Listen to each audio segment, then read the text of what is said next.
decided the case of Craig versus Boren, and the question of this case was, did an Oklahoma statute violate the 14th Amendment's Equal Protection Clause by establishing different drinking ages for men and women?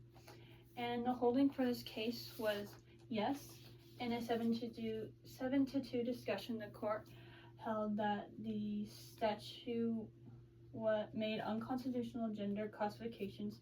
The court held that the statistics relied on by the state of Oklahoma were insufficient to show a substantial relationship between the law and the maintenance of traffic safety. Generalities about the drinking habits of agitated groups did not suffice. The court also found that the 21st Amendment did not alter the application of the Equal Protection Clause in the case. The facts about this case is that in Oklahoma, a woman who was over the age of 18 could buy non-intoxicating 3.2% beer, whereas only men who were at least 21 could buy it. A male who was between the age of 18 and 21, Curtis Craig, brought a lawsuit against the law in connection with the alcohol seller. Warren was a government at the time in Oklahoma and was simply sued in that official capacity since only the law was being challenged. And then talking about the petitioners,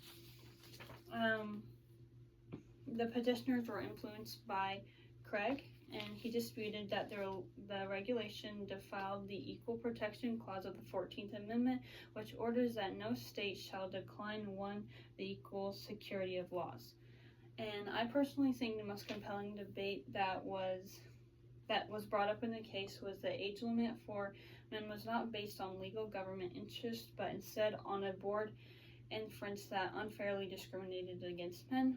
And the petitioners insisted that a law that believes in gendered stereotypes cannot be considered constitutional except that it is narrowly tailored to attain a legal government objective. And then talking about the respondents in this case, they were represented by the Oklahoma Alcohol Control Administrator, Boren. He protected the law by arguing that it was a rational measure to advocate public security, specifically in reducing intoxicating connected traffic accidents. I believe that the respondent's strongest argument was that the regulation was sensibly related to an important administration goal, lowering intoxicating related accidents, and that it did not defile the equal protection laws as the government had genuine reason for considering men and women differently in this context.